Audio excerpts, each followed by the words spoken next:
Good morning, good evening, welcome. I'm just doing a quiet setup while I wait for people to arrive. I had a question asked of me earlier this week. Somebody asked me, how do I stay with the feelings when they're really deep, when they're really difficult? And I thought maybe that's a really good thing, good way for me to start today's Q&A. I'm inside today because it's very windy out there, and it's just, you wouldn't be able to hear a thing, and I'm hoping you can hear this okay, because it's often very clattery and noisy in the caravan when it's windy. Oh, for a house. So, what do I do when the emotions come and they're so powerful? Well, sometimes the emotions come like a tsunami wave. And any of us that have had something big happen in our lives that was unexpected and not necessarily something that was, not something fun, right? When something big happens and it's fun, it's different than if it's big and it's a loss, it's a feeling of loss. So what do I do? It depends. If it bowls me over like a wave, you know how if you get caught in a wave and it bowls you and it rolls you and you can't breathe. That's how it feels sometimes. And when that happens, I just sit with that feeling until I can come up for air, because sometimes there's no breathing through it when the feelings are big, really big. All you can do is be present with them and acknowledge them and wait for your chance to breathe. And then as soon as the big wave has released me, I will breathe, and I'll put a hand on my belly and a hand on my heart, which is why this is what I guide you with every day. And I will breathe deep into my belly, really deep. And once my belly's full, I allow my chest to expand, and I hold it for a moment at the top, and then I release just like I teach. And I release just with a and I'll do that a few times until I gain control again. And gaining control can take a few breaths. It might only take 2 or 3. Sometimes it can take up to 10. But what happens when you breathe into your belly like that, there are receptors on your diaphragm. Now, your diaphragm is the membrane that separates your lungs from your intestines and your other organs. So when you breathe in really deep to your belly, you put pressure on that diaphragm. The diaphragm gets pushed down into your abdomen. And that causes little pressure receptors on your diaphragm to get fired. And it only happens when you breathe in deep into your belly. And those little pressure receptors send messages to your brain that say, it's okay, it's safe. There's nothing to fear here. Because you can't breathe deep like that when you're running from the lion, the tiger, or the bear that's trying to kill you, right? So it's just the way our bodies, it's the magic of how our bodies work. And when we can learn to work with the natural way that we're made, the way we've evolved to be,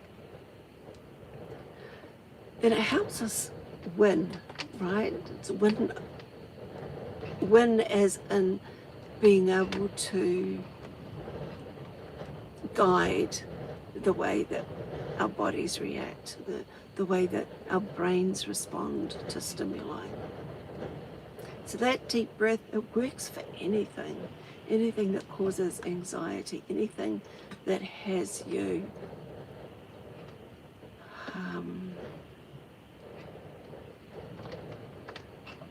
feeling off center. That deep breath will help bring you back into alignment.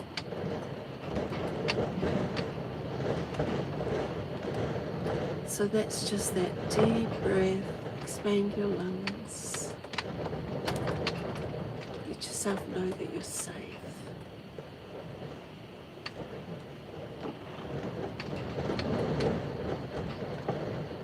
Gosh, I hope this isn't too windy for you. Pop a hello in the comments so I know who's here. I also know who I'm talking to. So,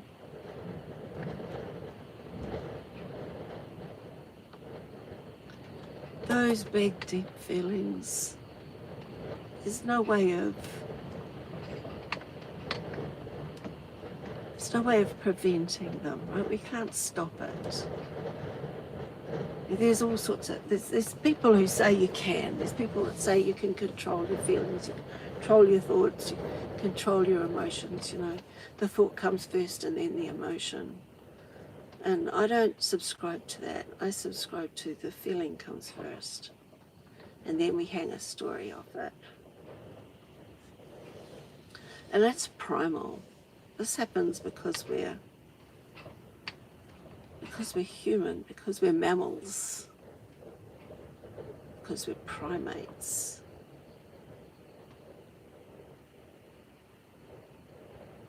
And as primates, we have both the fight and the flight reflex. And the flight reflex actually has us removing ourselves from a situation rather than staying with. And that's why the anxiety can rise, because you can't get away from the feelings, from these massive feelings that are flooding your body. That's why that deep belly breath works. Welcome who's ever here. We've just done a breathing exercise to help us deal with those big feelings when they hit. Big unexpected ones that tend to bowl us over like a wave. And that wave analogy is really good, because you get hit by a wave. Let's say you're out there and you're body surfing, or just standing in the water, and a bigger wave comes through and knocks you off your feet. And you're rolling in the water as the wave comes through, and there's nothing you can do. You can't find your feet. You can't come to the surface for air. You can't breathe. You're just caught in this wave. And our really big emotions are just like that. We can't control them.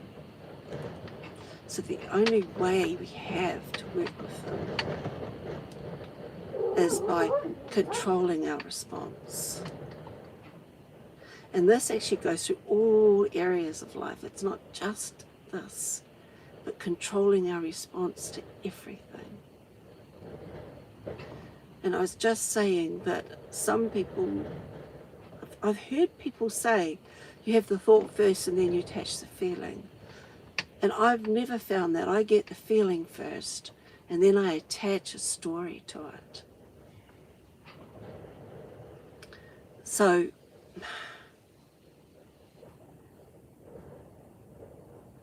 when we are able to breathe again, that's when we take control.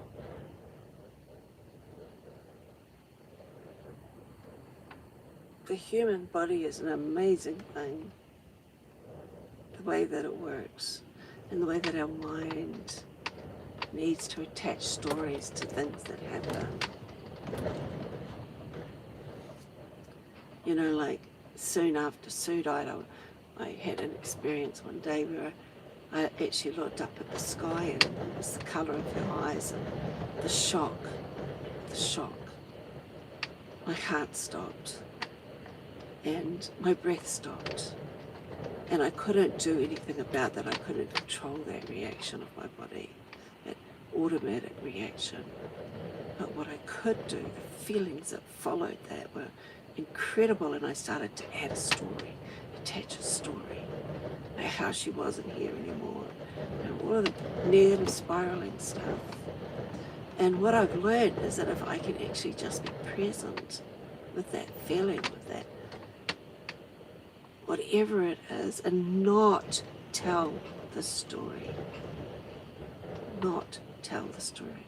The story will start to tell itself. You say, no, I'm not telling that story today. And honestly, it's the stories that keep us stuck in the spirals.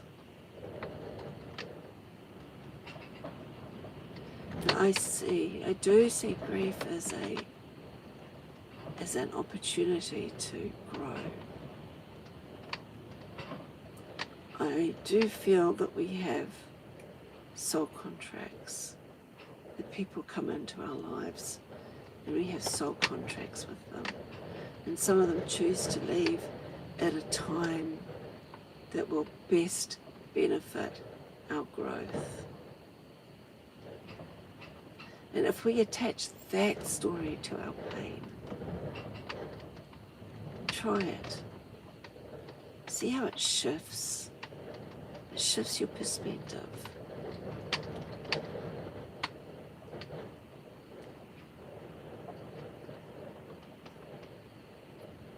It wasn't fate or happenstance.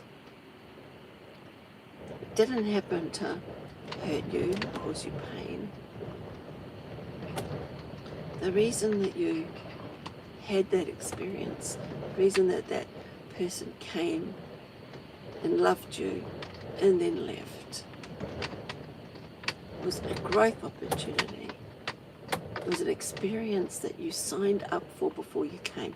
And when I say you signed up for, I don't mean the person sitting in the chair watching the screen. I mean the soul that wants to embody the body of the person sitting in the chair watching the screen. And here we circle back to the ego.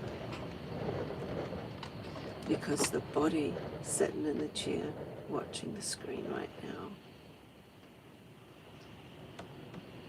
is mostly run by ego, unless you've done a lot of shadow work. And that's okay. Everyone is where they're at. There's nothing wrong with people still being in the ego. We're all on our own journeys. But when these things happen, they happen to help strip us of those identities. And that's what we've been talking to the last few days. The stripping of the identities that the ego calls mine. Because we never actually kill the ego. The ego is just this, it's what's necessary to keep us alive. You wouldn't get out of bed in the morning if you didn't have ego. You wouldn't strive for anything if you didn't have ego. Those gusts are big. You're shaking the whole caravan. Without ego, you just wouldn't.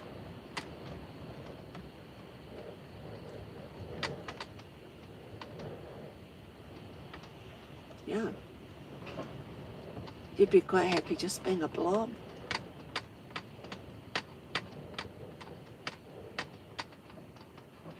Ego is what makes us get up.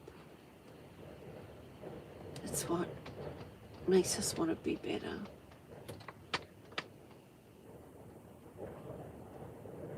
It's what insists that you get fed. You know, little babies, thanks team, little babies come into the world and they're pure divine essence with ego. And they're learning how to integrate that. And more often than not, something fractures in the process and the soul pulls back. Parents today have gone through a sequence of a few generations where parents are trying to make sure their children don't fracture, that they can embody their souls with their ego intact, with the soul leading the way, although very few people are in that position, but at least not fracturing their ego, because when the ego fractures, it doesn't know. It puts in safeties, it puts in things to keep the body safe. That's what inner child work is. It's removing all this scaffolding that kept the ego safe. The little child in you, one who had to fight to survive.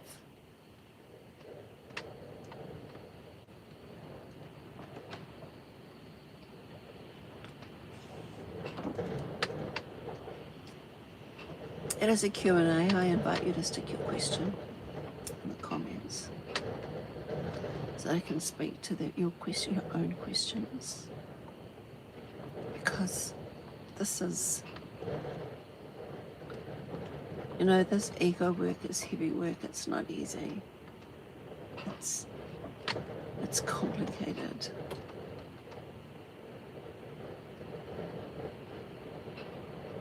If it was easy, more of us would be doing it, right?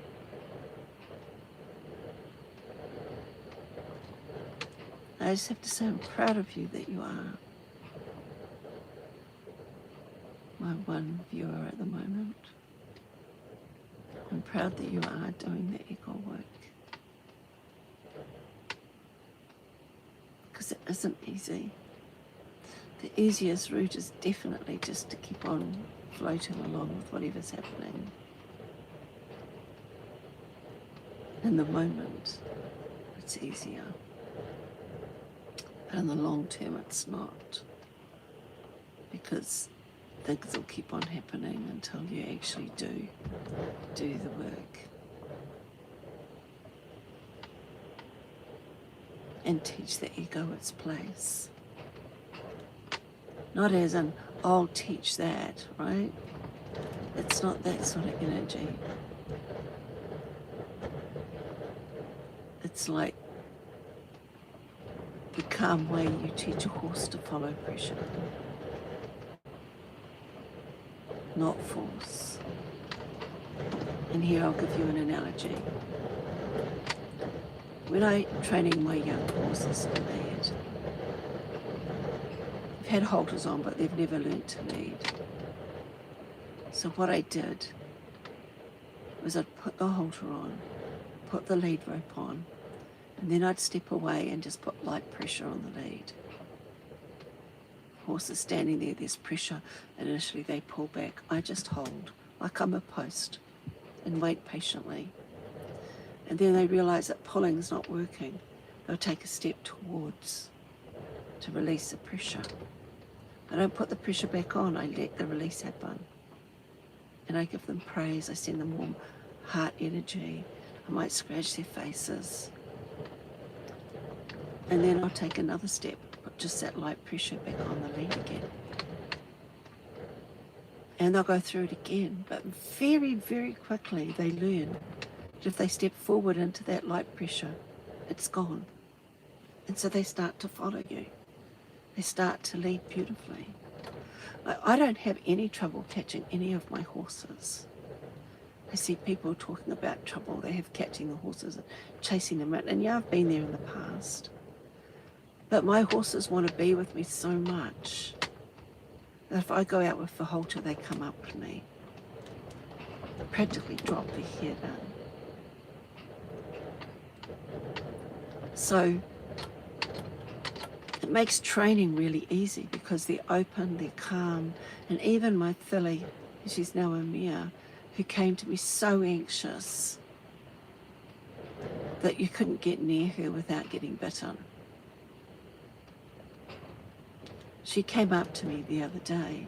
I was feeding the dogs, and she came walking up, and I stepped towards her because it's not fair on the dogs to have a horse leaning over them while they're eating. They're afraid that the horses are going to attack, because seriously, my older dog, Riley, he chases and barks at the horses, and I'm trying to teach him not to, but I think it's anxiety based. So I'm working on that one, but it means that the horses can get quite feisty when the dogs are underfoot. So she comes up, and I think I don't want the dogs to freak out, because she's getting so I walk towards her, and I just put my hand out like this. And she stops, and she looks at me, eyes still soft. And I just give her a little pat, and I say, it's just dog food. They haven't got yours ready yet. And she looks at the dog, so looks back at me and turns around and goes back to her feed. Now, everything in that was a soft and gentle exchange. There was no angry energy. There was no escalation. It was all just soft and gentle. And she didn't have to protect herself. And when we're dealing with prey animals, because if an animal's not a predator, a dog's a predator, it's a prey animal. Some predators also prey for other animals, but it's easier just to keep it clearly defined for this example. A prey animal is always on the alert for danger. Their natural response is to defend themselves when danger appears. Horses use teeth and hooves. Dogs use teeth. Cats use teeth and claws. Chickens use beak and claws. Horses also use speed. That's the flight. But a horse will turn and defend itself. And I've watched my filly, watching Riley running around and doing this thing, and I'm telling him off and trying to recall him, and he's too busy in his little anxiety head. And she watches him carefully in a very well placed hoof back. They're not scared of him. They're just irritated.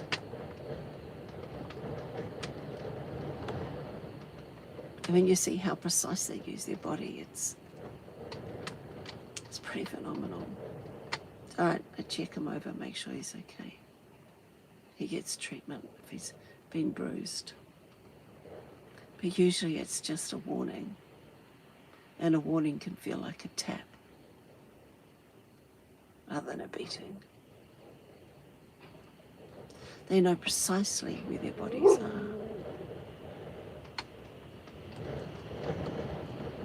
And they know when they stand on your foot exactly what part of your foot they're stood on. They stand on the tip of your toes to tell you they want you to move. You can slip your foot out of the way, but then if you don't want them constantly pushing you out of the way, you need to use a little bit of light pressure to move them off you. And that's not pushing them around, it's using energy. So when you see them working together, when you see them interacting, they just use energy. The bossy mare will just put her ears back and the others move out of the way. That's all the pressure she needs, is just ears back. That's why I use this. That's my gentle pressure. Just an open palm. Just that. If I need them to move back, I just gently move this, like that, energetically pushing them away.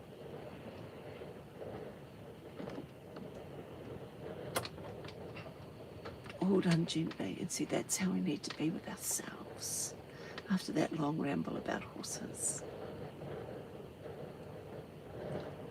Learning to treat ourselves and others in that way, gently, quietly, holding the space, gentle resistance. And when I think about what a world would feel like if that was the case, if everyone treated everyone else like that.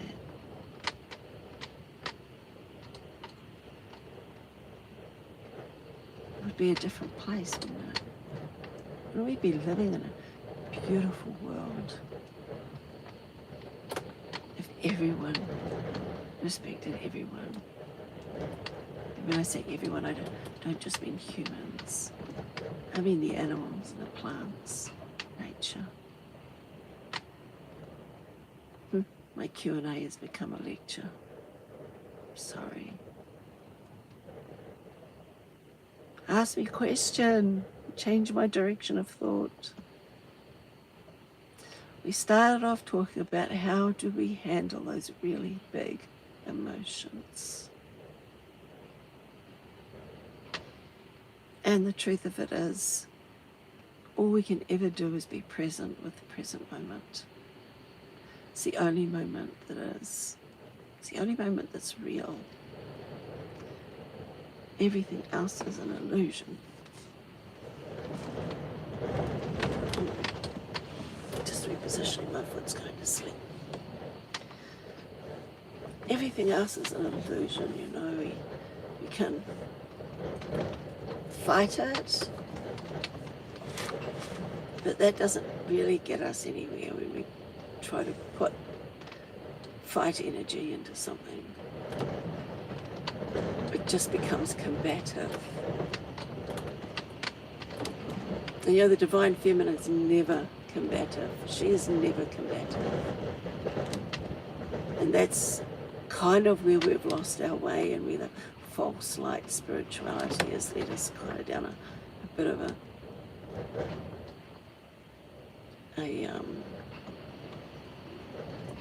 rabbit hole away from sovereignty, because the divine feminine is never combative. She may strike, but it's one strike.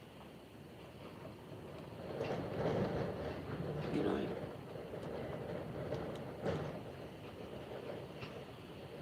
she may just obliterate something, but that's it. It's not a battle to the death. It's just a clean swipe. That's divine feminine when she's in her aggressive power, and then straight away it's back to what we think of as their more soft and gentle feminine energy. She knows. Sorry. But the divine feminine isn't soft. She's strong. She isn't weak. She's strong and she's beautiful. And men who have not worked with their shadows fear her. Which is why she has been kept quiet and suppressed. Because men fear her.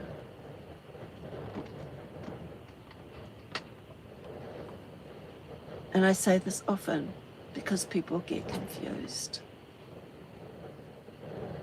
The divine feminine is not only in women. We all carry divine masculine and divine feminine. The protector and the nurturer. And sometimes there are, as in everything, there's an overlap where both energies work. And then there's an area further away from the centre where they're very disparate in their actions. With everything, there's that overlap, the Vesica Pisces, that space in the middle.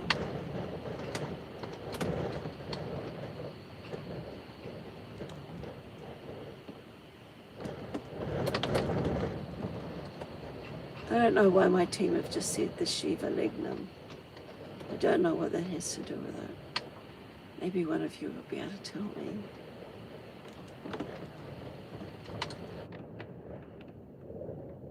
That's actually the place, the overlap, is where we stand when it's all in harmony. We carry the divine feminine and the divine masculine in that space in the middle where they meet. When we're in harmony with both sides of ourselves, when we bring them into harmony within ourselves, that is the place of true sovereignty.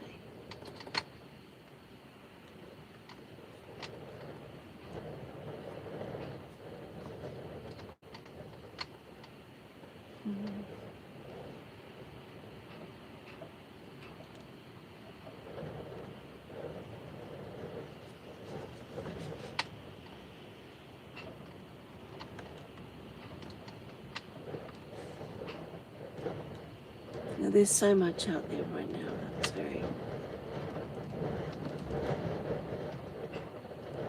false light so much. And a lot of it is you'll click on it because you feel it has the answer. And there'll be something in it that you feel that little frisson of recognition, of knowing, of inner knowing. But it's packaged within false light, and it's really hard to define. It's easy to get drawn into it. Hello, Melly. Do I do readings? What sort of readings were you thinking, love?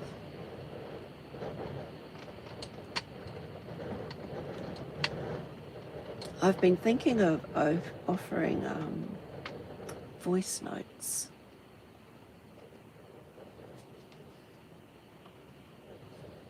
Hello. Voice notes as in somebody has a question, somebody has a need, they need a little healing. It could be quiet healing, just one, look, I send the 24-hour turnaround. Once money's received, you tell me your name and what you need, what your pain point is. If I can't help, I send the money back to refund. If I can, do a personalized voice note. Depending on what you need, it could just be a breathing exercise, could be a healing, could be a light language healing.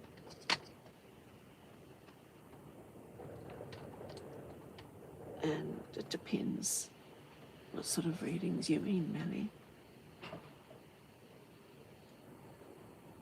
If you mean, do I bring through past loved ones? Can do, but it's not what I normally do. I've done a little bit of training in mediumship, but it's not my main bent, My main bent is the messages that my guides bring through, which can be individualized. So, do you have another question for me I can answer? Otherwise, I'll just continue on my ramble wherever I was. Find my center again.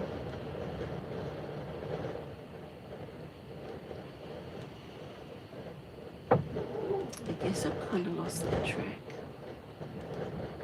It's talking about the divine masculine and feminine and finding that harmony.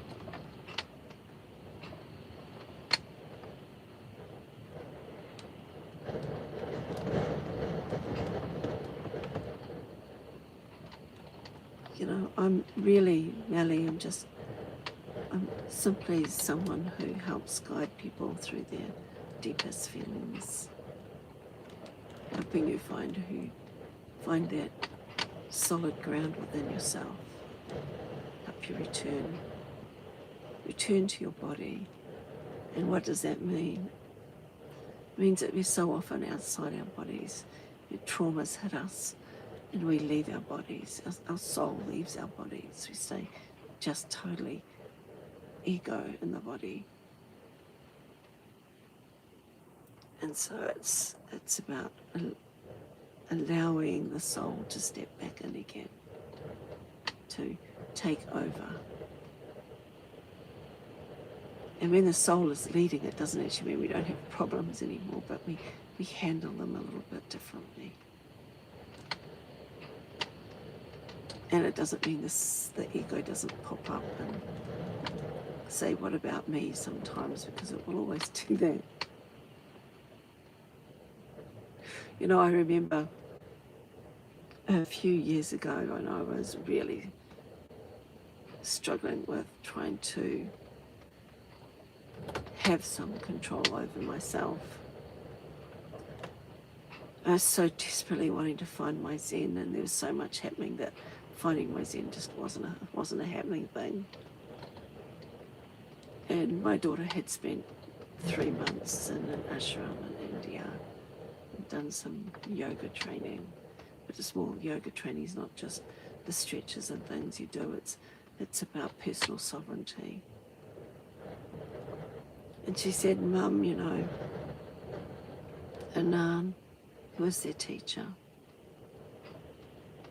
he still swears at the monkeys when they come and steal the food off his plate. He still tells them to F off. I said, really?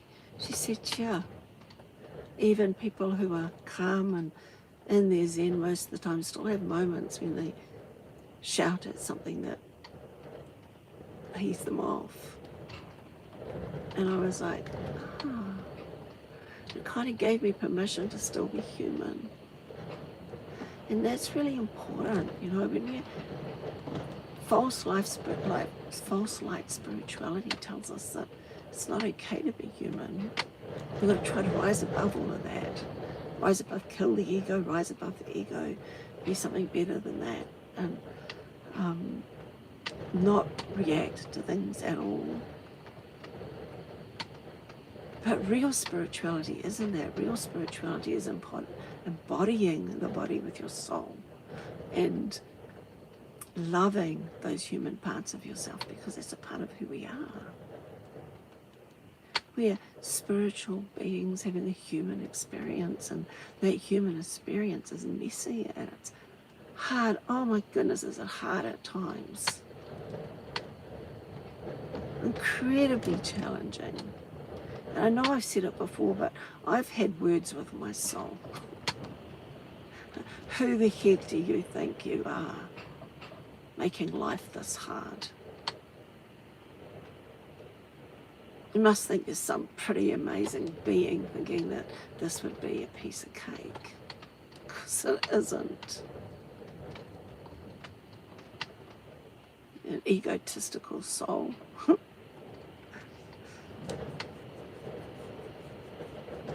Because our soul signed up for this BS before we came. So I really railed at her a few times. Not very happy. But things do change when you can accept that. Allow the soul to lead. And the ego, gosh, I hope that wind's not making too much noise. Can you still hear me? It's really windy. Caravan's shaking in the wind. Oh, reposition again. So no, I talk a bit about, I don't talk about it a lot, but I do talk a bit about the false light spirituality, because so many of us fall for it. We fall for it because it has enough of a kernel of truth to sound true. And we follow it and we search for more. We search for more information. Our minds, our egos want more. We want to understand more. More, understand. Let me read more, let me understand more. But the true knowing never comes from outside. It's not from something that you're going to read. It comes from in here. It's inside. It's actually going into the quiet places where the soul resides. Because he or she is not loud. Should we just say they? The soul, they are not loud. They're quiet. And they wait for you. They wait for you to be ready. They wait for you to make the space for them for them, I'm using the gender neutral terms, for them to step in.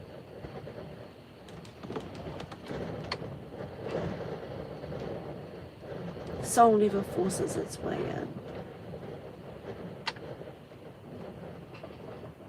So you need to, we need to create that space, that empty space within ourselves for the soul to step into the dance. So when you're dancing and the lead creates that space for you to step in. Although it's not quite right because the soul leads, but I guess if we turn it around and it's like when you as a female partner in the dance step up and are ready for the lead to step in. And you have that space that the lead can step into. Then the lead steps in and wraps their arms around you and sweeps you around the dance floor. And when you're in that state of surrender to the lead, it is one of the most beautiful moments that we can experience. Everything just flows. And if we can do that in our life with our soul, it's the same.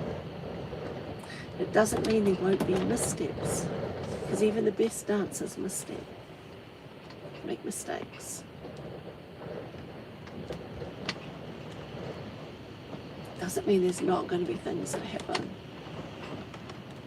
Because your soul contract said, I want these experiences. I want to have these experiences being in the human body. You've got a lot of wind.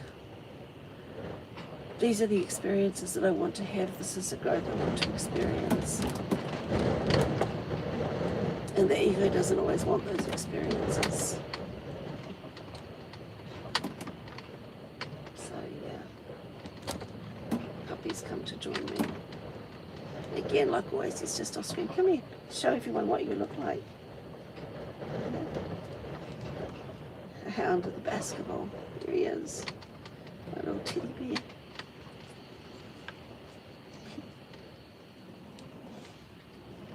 My best friend. My buddy. When he comes in, comes up close. It keeps me company when my heart is heavy.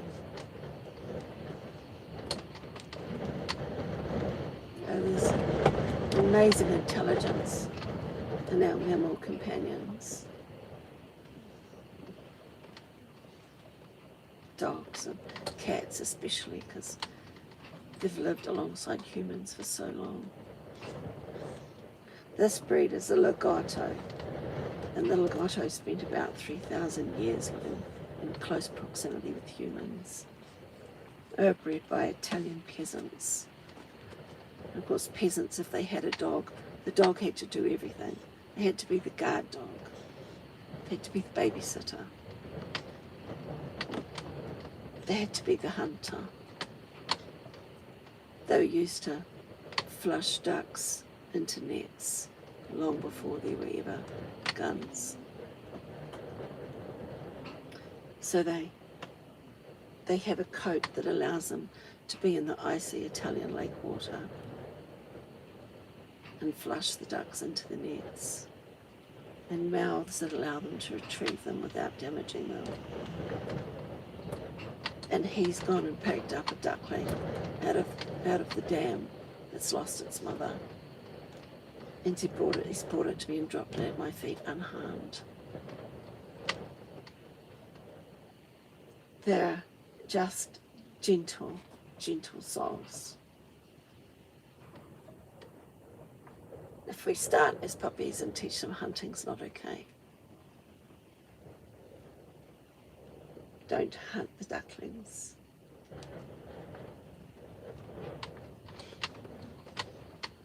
Because of course they're bred for that, to hunt the ducks. But they can learn not to. But what I was getting at is they've been living close with humans for so long. And they were bred for their wool to be, because it is wool, to be clipped and used for garments. It felts beautifully.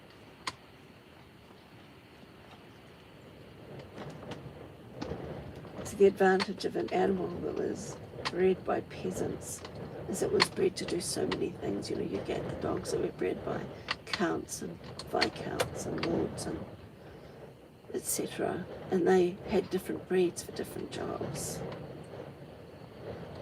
Whereas the legato was bred as an all-rounder. Gentle with children.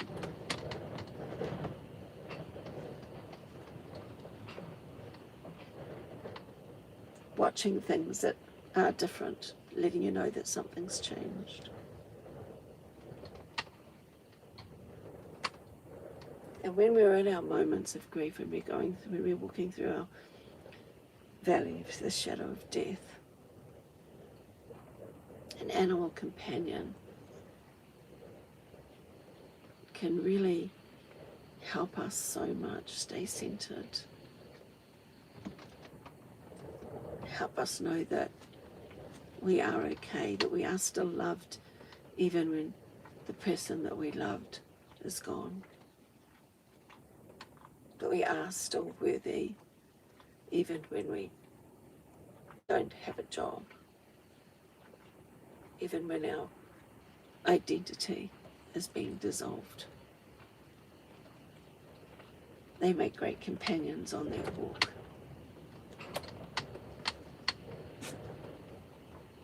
And we can learn so much from them. Not just dogs, cats too.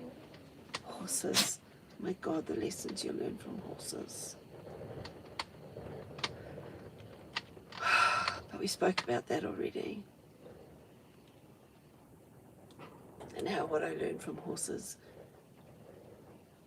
filters through to the way that I am in the world.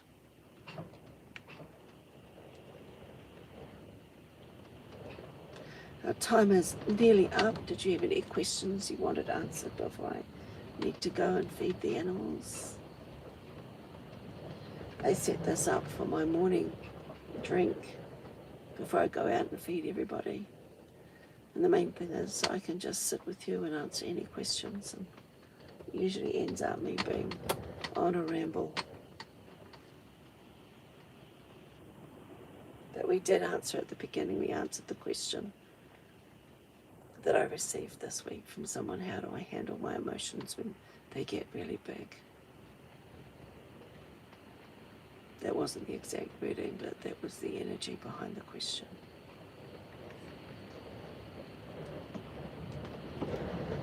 And I answered that earlier, so I'm not going to go over it again. Just once YouTube makes us live, once YouTube has processed it and puts it back up again, I'll make it public, because it doesn't do it public immediately. It waits for me to do that. And once the transcript's sorted, I'll put timestamps in so you can go to that area where we did that exercise of just being present with that wave.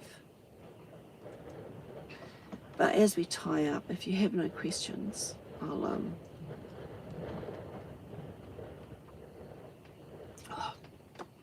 sometimes I overdo the side of vinegar. I'll do a little bit of breath work to just finish off the day, finish off the life. Come on, honey. Not on my pillow, my love. Go over there. Back on the mat so that I can talk to them. There's lovely people on the video. They say never work with children and animals. Okay, so let's do a calm down breath. Back to the body. Hand on your tummy and hand on your heart. Got one hand on him together. Calm. Take a nice deep breath into your belly. Feel your hand pushing out from your spine as you breathe in.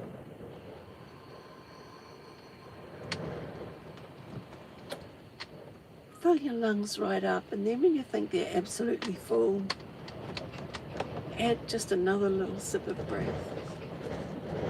Really feel them expand.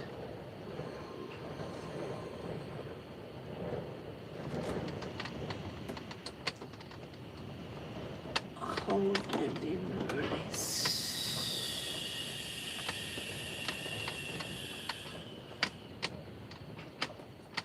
And as you release, feel everything dropping down your spine and into your sit-upon bones.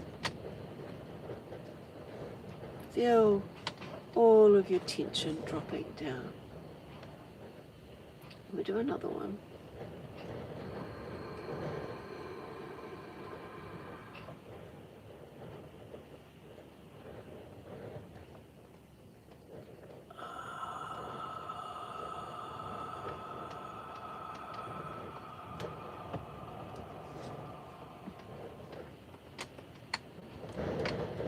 Drop your shoulders. Just be here.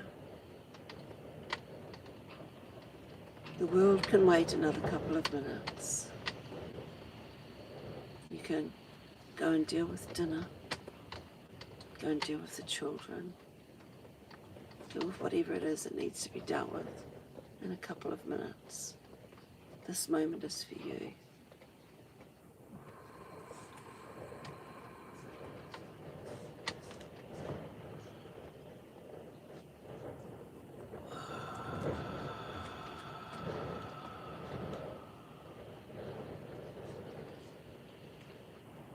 Thank you for being here. Thank you for coming today, for joining me on this journey down the rabbit holes, riffing off the question, how do I be with my deeper emotions, the ones that bowl me over. May you have a beautiful, blessed day. Thank you for joining me. Have a nice evening. Whenever you watch this, if you're watching the replay, have a blessed day.